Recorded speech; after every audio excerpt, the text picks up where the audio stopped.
T'as pas connu, toi.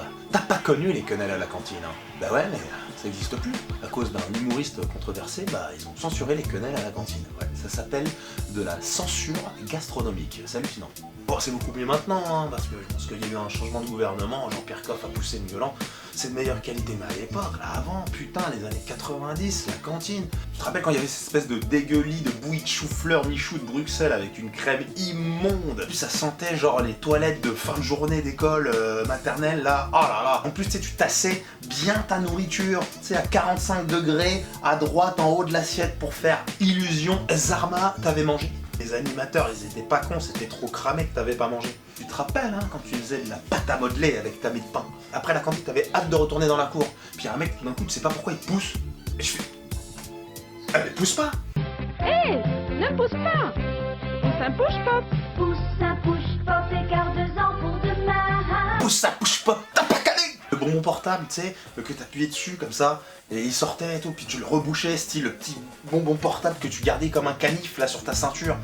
C'était dégueulasse! Ta mère, elle faisait la gueule hein, quand tu ressortais ça en fin de journée là. Avec le truc plein de poussière, plein de terre, plein de crottes de nez, plein d'eau, plein d'huile, plein de salive, plein de trucs dégueux. Et heureusement qu'il n'y avait pas le Covid à l'époque, hein, dans les cours de récré. C'est vrai qu'à l'époque, quand t'avais beaucoup de bonbons et un bon goûter, c'était vraiment un moyen d'attirer les filles. Ou t'avais des bonnes notes. Dans mon cas, non. Donc c'était plus un petit peu, tu sais, les acrobaties, style les flip-flaps, les petits trucs, les petits sauts périlleux en cours de gym, ou bien, voilà, les boys bands, tu vois.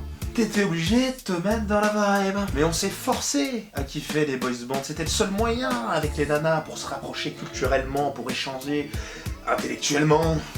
Parce que c'était culture femme d'eux. Et pas toutes les filles vont dire ah le misogyne. Je suis désolé, hein, je sais pas si vous avez vu les archives dans les concerts ou dans les cours de récré où dès qu'il y avait un poster, un clip, un truc, un machin, devenait hystérique à en mourir. C'est pas pour tailler, mais c'était n'importe quoi. Il y avait plus de cerveau, il y avait plus rien qui...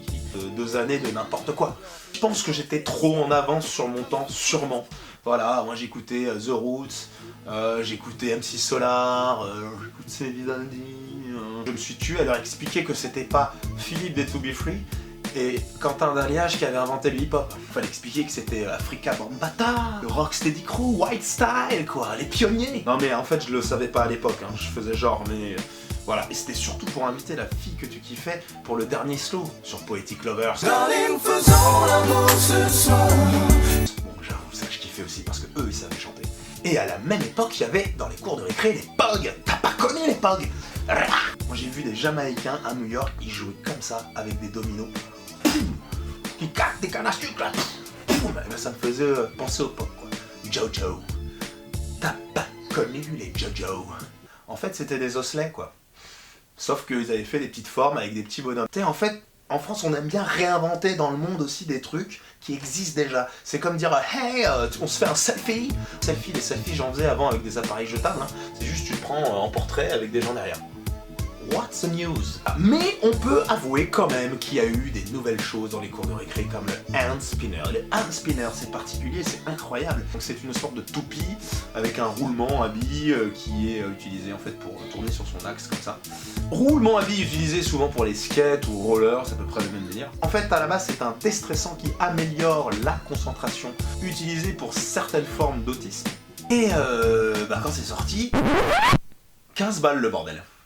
Va voir la tête de tes parents, tu vas leur demander un hand spinner. C'est un objet quand même qui sert à détendre les autistes. Et ça, j'ai pas connu.